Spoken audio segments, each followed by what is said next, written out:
Fala galera, sejam todos bem-vindos ao nosso curso de Engenharia de Requisitos.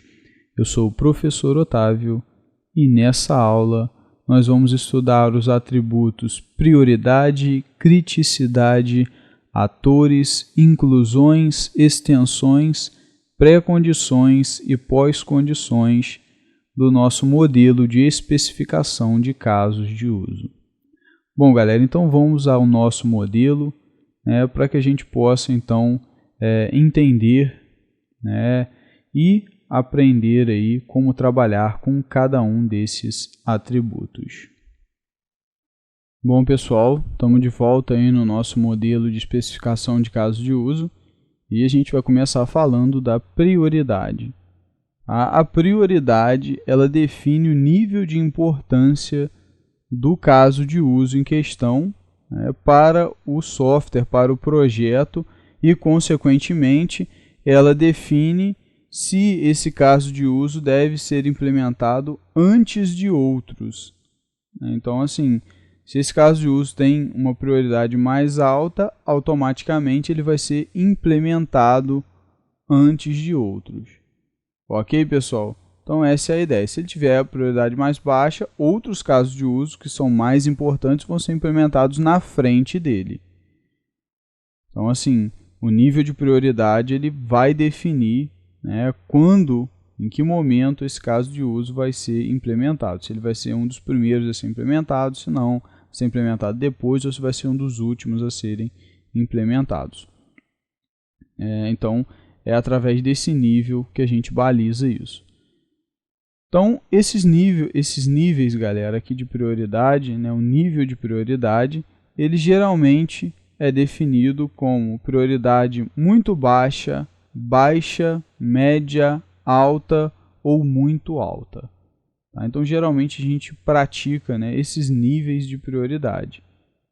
E aí, naturalmente, os casos de uso que tiverem prioridade muito alta serão implementados antes do que tem prioridade alta, que vão ser implementados antes do que tem prioridade média, antes do que tem prioridade baixa, que vão ser implementados antes do que tem prioridade muito baixa. E os que têm muito baixa vão ser os últimos aí a serem implementados, via de regra.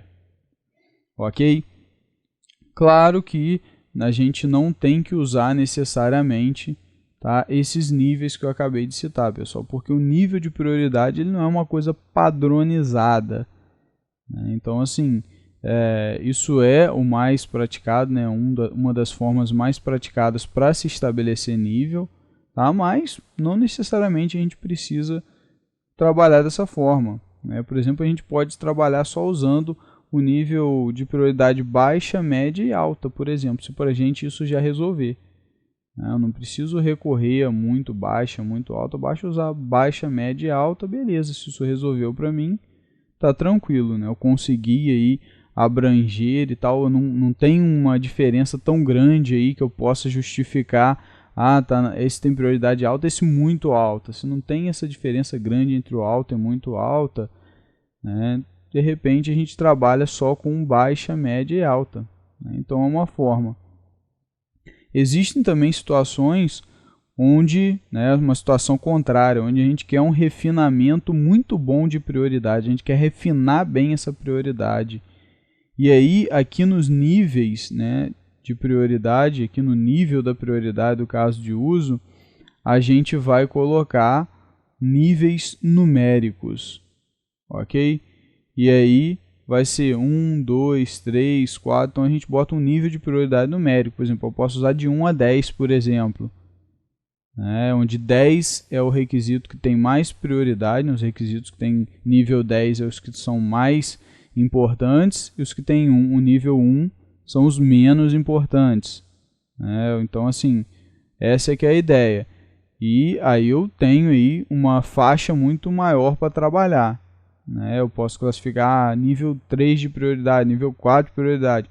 Então eu implemento todo mundo que tem nível 10, depois eu vou implementar todo mundo que tem nível 9, depois todo mundo que tem nível 8 até chegar no nível 1. Tá? Então, assim, eu garanto que as funcionalidades mais importantes vão estar implementadas primeiro. Então, se eu tiver realmente que ter esse refinamento, primar por essa ordem de prioridade e tal, aí aqui no nível passa a ser numérico, tá? 1, 2, 3. Eu dei o exemplo de 1 até 10, né? Essa faixa também é uma faixa bem clássica, bastante usada, mas, como eu disse, não existe uma regra para se estabelecer nível. Se você quiser definir, sei lá, 1 a 100, pode também, 1 a 20, enfim, depende muito, pessoal, tá? De como vai estar o projeto de vocês, de como vai estar diversificado os requisitos, né? Se tem realmente essa necessidade de ter tantos níveis de prioridade ou se só basta ter aí alguns. Então vocês vão adotar, tá, o formato de nível de acordo com o projeto, com o número de casos de uso, quanto um caso de uso destoa do outro em questão de importância. Tudo isso vocês vão levar em consideração na hora de definir um nível de prioridade. Aqui no curso a gente vai trabalhar de modo geral, né, com esse nível aí, estilo baixa, média, alta, né? A gente não vai mais para esse lado numérico, mas saibam que existe e a gente pode usar. Tá? Se a gente precisar separar bastante as prioridades dos requisitos, aí a gente passa a utilizar níveis de prioridades numéricos. Ok, pessoal? E, além da gente definir o nível de prioridade, tá, a gente define também aqui, ó, uma descrição que justifica o nível de prioridade atribuído àquele caso de uso. Né? Então, a gente enuncia na descrição o porquê que esse caso de uso tem essa prioridade. Tá? Geralmente, a gente coloca nessa descrição as considerações, né, informando o que aconteceria se a funcionalidade não estiver disponível no software.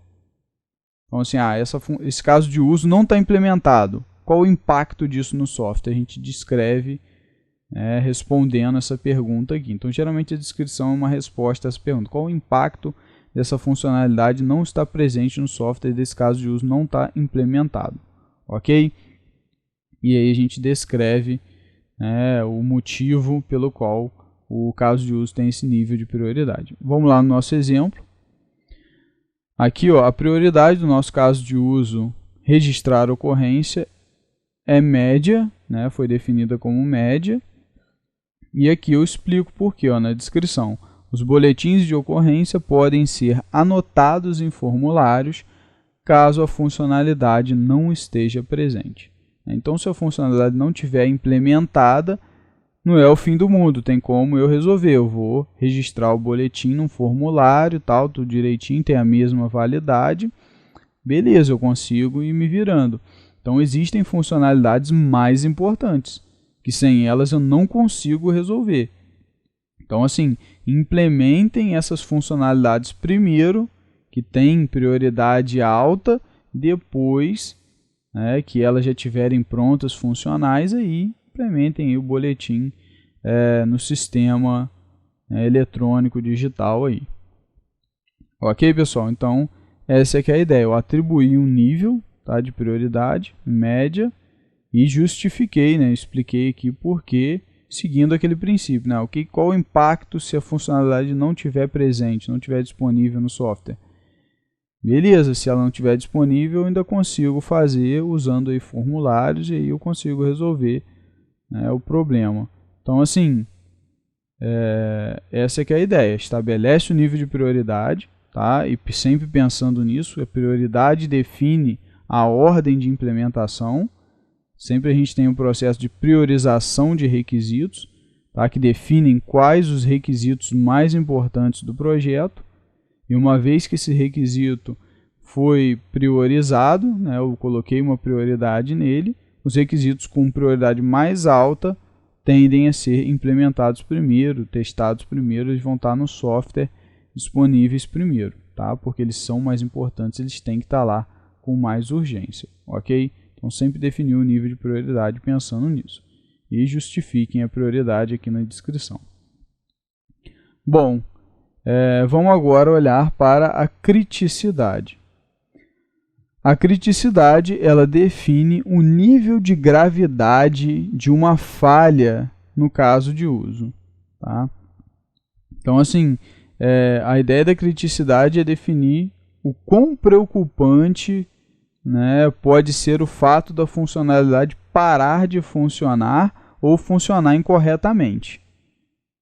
Tá? Então, aí, se essa funcionalidade para, o impacto é grande, é alto, é médio, é baixo, quais os problemas que isso pode causar.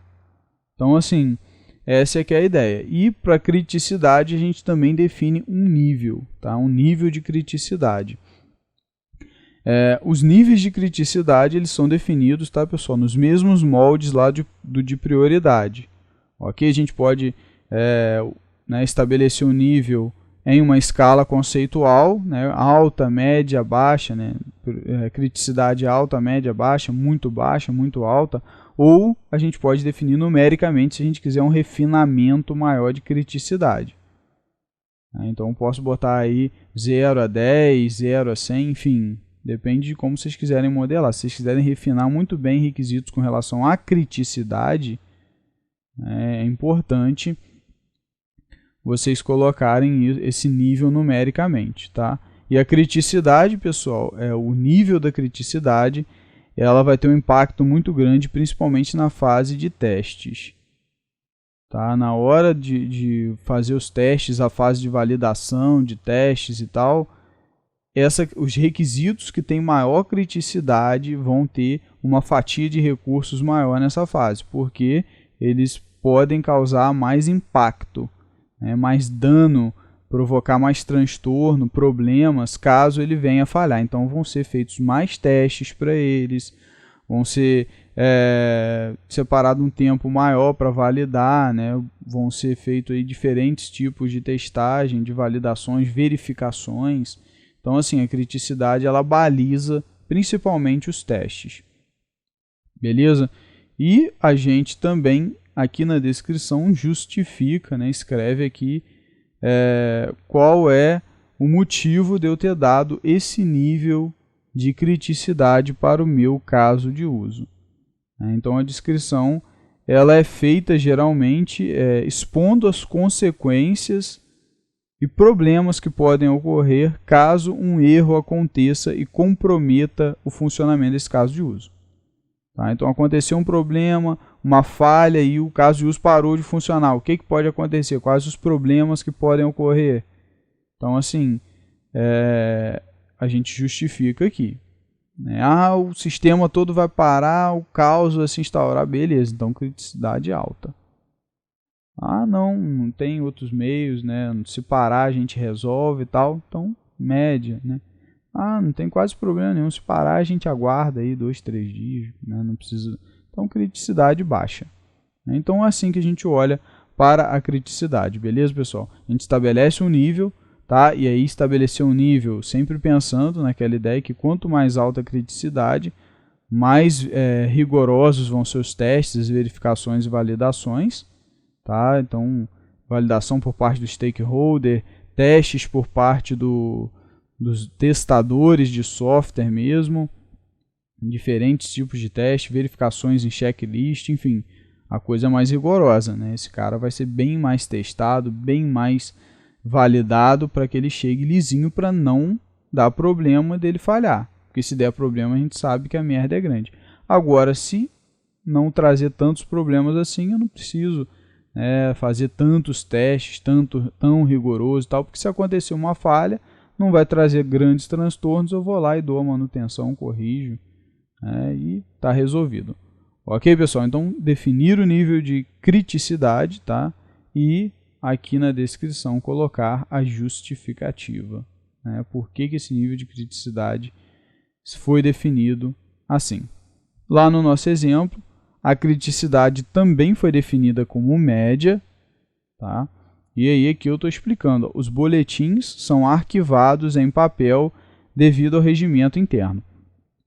Então existe um padrão interno que requer que os boletins sejam arquivados e armazenados, tá, em papel também. E aí eu não perco essas informações, né? Caso eu tiver um problema nessa funcionalidade e tal, erro de dados, alguma coisa assim, perca no banco de dados, esse problema eu não tenho, tá? Porque os boletins vão estar lá em papel arquivados.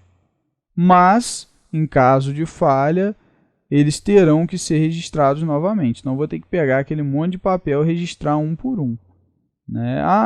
Não é o fim do mundo, mas é trabalhoso. Então, criticidade média, né? Vai dar trabalho e tal, mas o mundo não vai acabar por isso. Eu vou ter os dados lá todos registrados, não vou perder nada, não vou deixar de verificar ocorrência nenhuma por causa disso, né? Então, assim, nível médio de criticidade, tá, pessoal?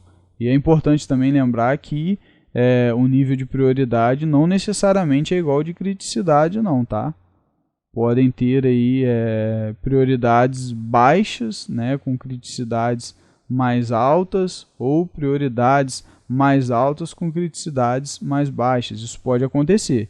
Às vezes acontece, né, da prioridade acompanhar a criticidade, né, porque geralmente se um requisito é muito importante, se der pau nele, vai trazer problemas. Então, há uma tendência realmente dos níveis estarem próximos, né? Às vezes é mais difícil você ver a prioridade muito alta e a criticidade muito baixa. É difícil, você vai estar ali na média para alta, né? Então vai estar sempre um mais próximo do outro, mas não são iguais necessariamente, e não é regra isso que eu falei. Pode acontecer uma situação, há uma prioridade muito alta e uma criticidade baixa. De repente é quase impossível aquela funcionalidade dar problema, né? Ou então tem já um mecanismo de backup, alguma coisa implementado que já vai proteger, então a criticidade já fica, né, um pouco menor, porque a gente já tem outras blindagens para garantir o funcionamento daquela funcionalidade, daquele caso de uso que é muito importante, tá? Então pode acontecer sim de eu ter prioridades muito altas, mas com criticidades mais baixas e vice-versa. Ok? Beleza, pessoal, e aqui eu coloquei, né, a descrição informando por que eu dei a prioridade média, ok? Justamente levando em consideração qual é o impacto, né, quais as consequências, os problemas que podem acontecer caso um erro, né, ocorra, uma falha, o caso de uso pare de funcionar, né, a funcionalidade pare de funcionar e tal. Então aqui eu descrevi, né, por que eu dei criticidade média, né? Não é o fim do mundo porque é arquivado em papel, mas a gente vai ter a trabalheira de ter que registrar todo mundo novamente. Bom, próxima seção aqui, o atributo, são os atores. Tá? Os atores, na seção de atores, a gente tem a lista de todos os atores que participam do caso de uso. Tá? Todos os atores que... Lembra lá do diagrama de caso de uso? Todos aqueles atores, né, dos bonequinhos lá que estão associados a este caso de uso lá no diagrama, eles vão estar nessa lista aqui. Então, todos os atores que estão conectados, ligados, né, com uma relação de associação a este caso de uso, a elipse desse caso de uso lá no diagrama de caso de uso, todos os atores vão estar listados aqui na lista de atores. Beleza? Então, aqui a gente tem informação de todo mundo, né, que vai interagir com esse caso de uso, que vai participar deste caso de uso. Ok? Em caso de herança, né, herança de caso de uso, devem constar apenas aqui os atores que estão associados ao caso de uso específico, né? Se for o caso de uso filho aqui, eu só coloco aqui na lista de atores os atores que estão ligados especificamente a este caso de uso. Beleza? E eu posso acrescentar a expressão, né, entre chaves, atores herdados, para sinalizar que os atores do caso de uso pai, né, ou dos casos de uso pais, né, nesse caso a gente tem a caso de uso avô e assim sucessivamente, a gente está informando aqui, ó, que esse ator faz parte, vírgula, E existem também atores herdados. Tá? A gente sinaliza aqui na lista que existem atores herdados. E aí, beleza, eu sei que eu tenho que olhar lá no caso de uso pai para ver, né, quais são esses atores, que também fazem parte, mas não vão estar escritos diretamente aqui. Ok, pessoal? Esse artifício ele tem o objetivo de dar maior flexibilidade. Por quê? Se eu altero lá, acrescentei um ator lá no caso de uso pai, pô, vou ter que pegar todos os filhos e acrescentar o ator também. Se tiver 500 casos de uso filho, tem que ir nos 500 e acrescentar. Ah, excluir um, tem que ir nos 500 excluir. Assim não, eu só adiciono, excluo lá no caso de uso pai, e aqui no filho eu mantenho só quem está aqui no caso de uso filho, e boto, informo para lembrar que existem atores herdados. E aí eu tenho que ir lá no caso de uso pai, olhar e ver quais são esses atores que fazem parte aqui também. Beleza? Se não tiver nenhum ator a não ser os herdados, eu só boto entre chaves, né, atores herdados e acabou. Beleza? Então, eu só coloco assim, atores que foram herdados e acabou. Porque todos os atores que fazem parte deste caso de uso foram herdados do caso de uso pai. Então, lá no pai eu vou ter essa informação. Ok, pessoal? Essa que é a ideia aqui da lista de atores.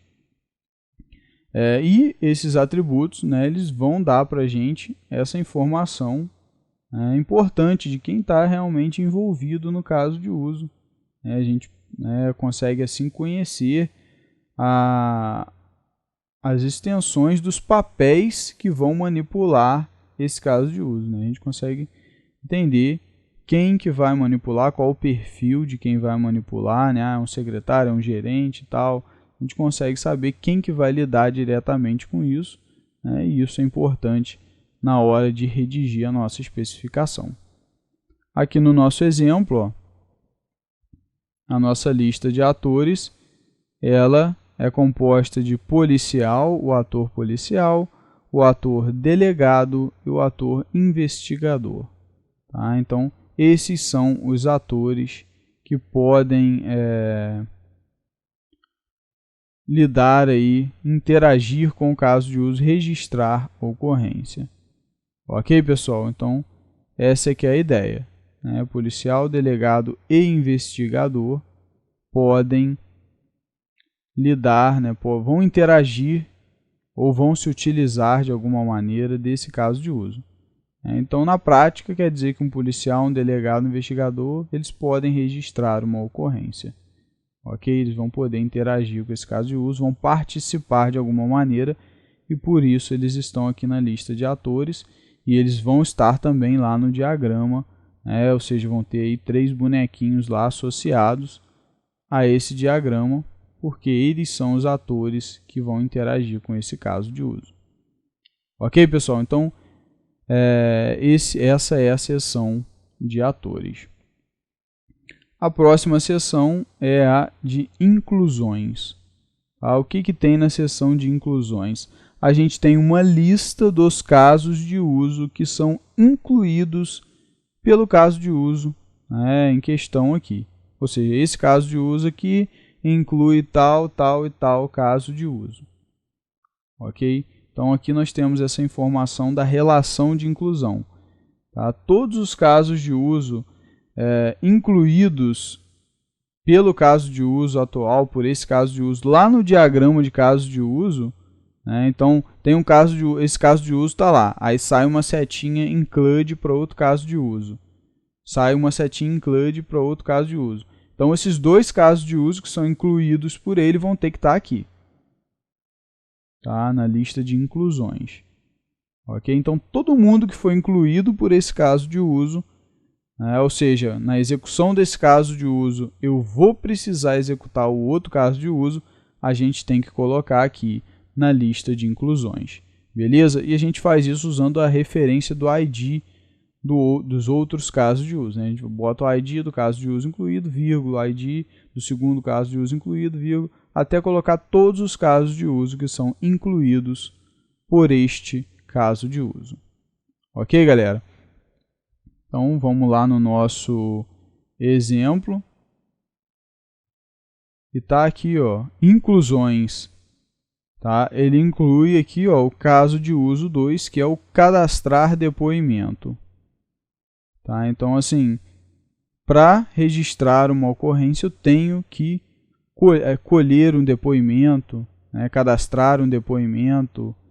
Acho que é cadastrar, sim. Então, eu tenho que executar o caso de uso 2, cadastrar depoimento. Então, ele é incluído por este caso de uso. Então, quer dizer que lá no diagrama de caso de uso, o caso de uso registrar a ocorrência tem uma seta include, né, com o estereótipo include, para o caso de uso cadastrar depoimento. Então, assim, essa é que é a ideia aqui nas inclusões. Beleza, pessoal? E aí, ó, reparem que a gente está usando, né, a referência com o ID, né, do caso de uso que a gente está incluindo. Beleza? A gente geralmente vai colocar em colchetes, tá? É o padrão que a gente usa, a gente bota em colchete. Sempre que a gente for fazer uma referência, pessoal, aqui na nossa especificação, a gente coloca essa referência entre colchetes. A colchetes, bota a referência aqui dentro. Ok? Não só de inclusões, tá? Qualquer referência que a gente for fazer a seções, né, a outros casos de uso e tal, qualquer referência que a gente for mencionar, a gente bota ela entre colchete. Porque uma vez que eu bati o olho, viu que está uma expressão entre colchete, eu sei que é uma referência, tá, a alguma outra coisa. Beleza? E esse atributo, pessoal, ele permite que nós saibamos, né, de quais casos de uso esse depende. Então, assim, esse caso de uso eu já sei de cara que ele depende do caso de uso 2. Então, caso esse caso de uso 2, aqui, o cadastrar depoimento, seja alterado, eu já tenho que tomar cuidado. Na hora de alterar os casos de uso aqui que são incluídos, eu já tenho que tomar cuidado para que esse caso de uso não seja, não se torne inconsistente na hora que eu mudar esse aqui, ou não fique errado, tá? Não fique inválido. Então, assim, para que tudo funcione bem, eu tenho que olhar, opa, inclui esse cara aqui. Vou fazer uma mudança nele? Beleza, vou fazer a mudança com cuidado, tendo atenção se eu não vou causar nenhuma inconsistência, causar conflito entre os dois casos de uso. Né? Aqui está seguindo de uma maneira, esse aqui desfaz alguma coisa que está sendo escrita nesse aqui. Então, assim, a inclusão ela dá esse alerta para a gente. Na hora que um caso de uso for alterado, se for esse aqui, cuidado com esse caso de uso aqui, porque ele inclui esse. Se esse aqui for alterado, tem que dar uma olhada para ver se esse aqui também não vai precisar de algum ajuste, de alguma coisa. Ok, pessoal? Então, é para isso que a gente mantém as informações, tá, de inclusão. Bom, a seção seguinte é a de extensões. Tá? A seção de extensões ela é muito similar à de inclusões. Tá? A única diferença é que na lista vai estar as referências dos casos de uso que o caso de uso atual estende. Né? Então, esse caso de uso estende tal outro caso de uso. Então, vai estar aqui a referência, né, de qual outro caso de uso ele estende. Então, essa é que é a ideia. E aí, se a gente for lá para o diagrama, né, todos os casos de uso estendidos pelo caso de uso atual lá no diagrama de casos de uso, eles vão estar nessa lista. Então, esse caso de uso tem uma setinha indicando que eles têm, sei lá, uma setinha saindo, uma setinha extend, né, estereótipo extend, indicando que ele estende caso de uso tal. Então, tem que estar aqui, tá? Entre colchetes, tem que estar aqui o ID desse caso de uso que é estendido. Estende também aquele outro, né? Sai uma setinha dele com o estereótipo extend indo para outro caso de uso. Então, vírgula, entre colchete, o ID desse outro caso de uso. Então, vai assim colocando, né? Vamos colocando aí a referência de cada um dos casos de uso que este caso de uso está estendendo. Ok, pessoal? Então, essa é que é a ideia. Vamos lá no nosso exemplo.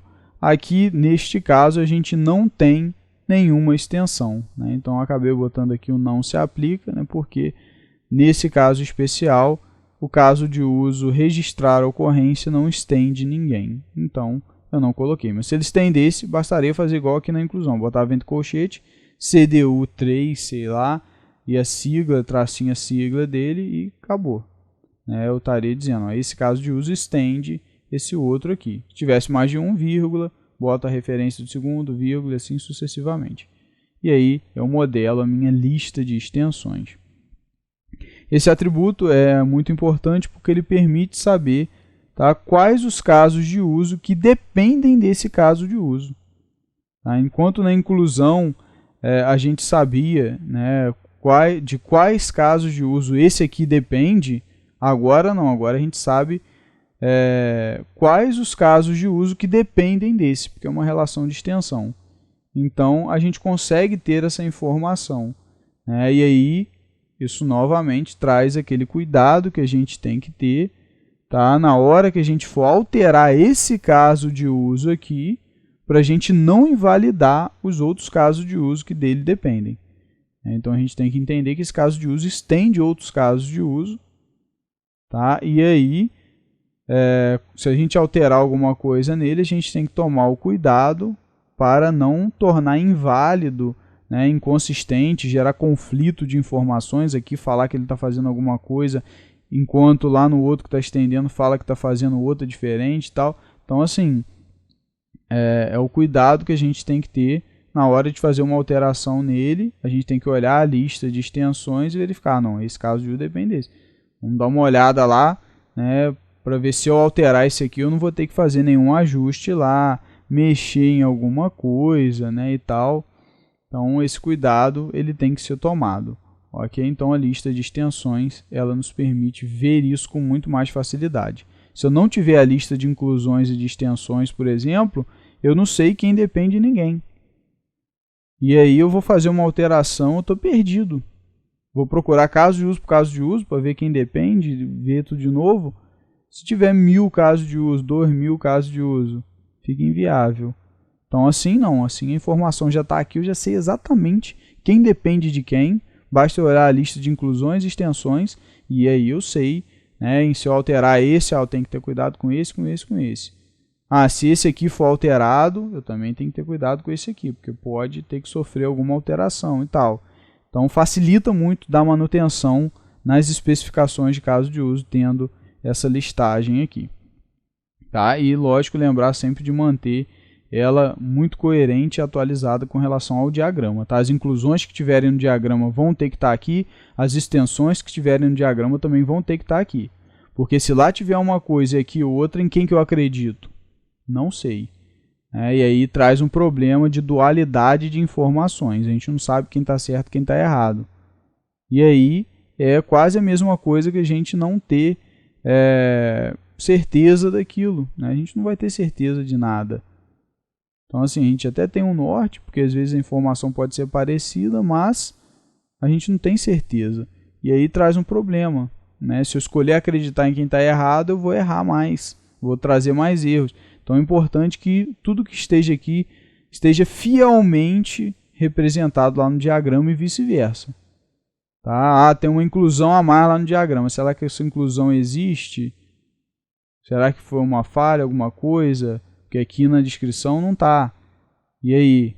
Aí está o problema. Então, assim, o diagrama e a especificação têm que andar juntos. Né? Eles têm que estar atualizados aí, espelhando um no outro. Um tem que estar espelhado no outro. Ok, pessoal? Vamos agora para as pré-condições.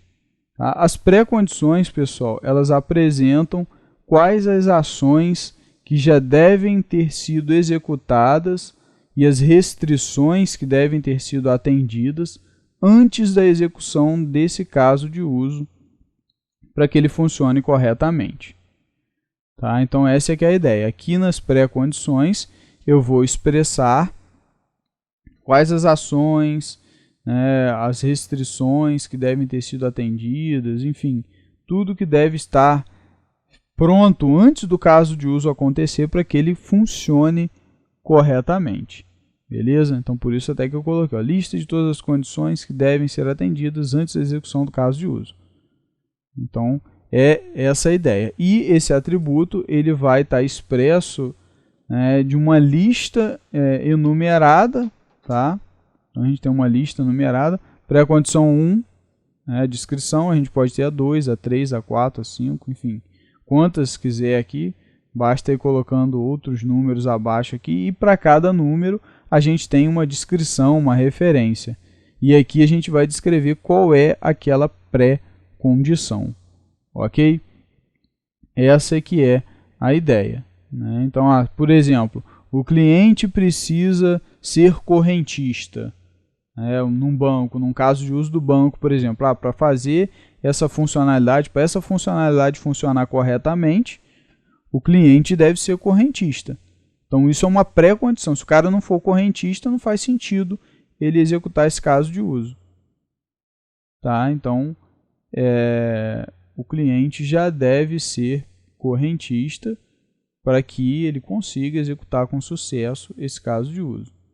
Ou, por exemplo, o caso de uso 2, sei lá, cadastrar cliente, já deve ter sido executado. Então, a gente colocaria e aí botaria a referência entre colchetes, CDU, tracinho 2, tracinho CC, já deve ter sido executado.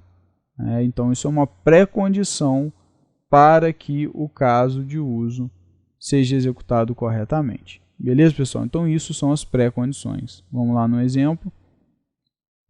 Tá aí, pré-condições desse caso de uso aí, registrar ocorrência. Uma pré-condição apenas, tá? O ator deve estar logado no sistema. Então, está dizendo que você só vai conseguir fazer isso aqui com sucesso se você estiver logado. Se você não estiver logado, você não vai conseguir acesso, não vai conseguir registrar a ocorrência.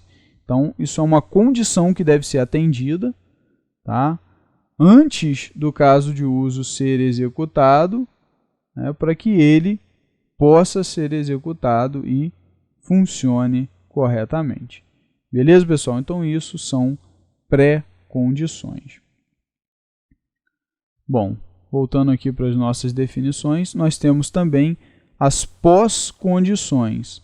As pós-condições, elas também vão ser aí uma lista enumerada, e em cada item dessa lista, a gente vai colocar um estado em que o sistema vai assumir logo após a execução desse caso de uso. Tá? Então, a ideia é logo após a execução do cenário principal. Aqui a gente já dá para ver ele aqui, a gente vai estudar ele mais adiante, mas aqui nas pós-condições vão estar uma lista, tá, enumerada, assim como nas pré-condições, em que a gente vai ter todos os estados que o sistema vai assumir depois que o cenário principal for executado. Tá? Então, executei o cenário principal, após o cenário principal, a gente vai ter isso pronto, isso aqui vai ter acontecido, o sistema vai estar dessa maneira, o banco de dados vai estar dessa maneira, enfim, essa é que é a ideia. Tá? E aí essa lista ela vai apresentar características ou consequências que ocorrem após a execução do cenário principal.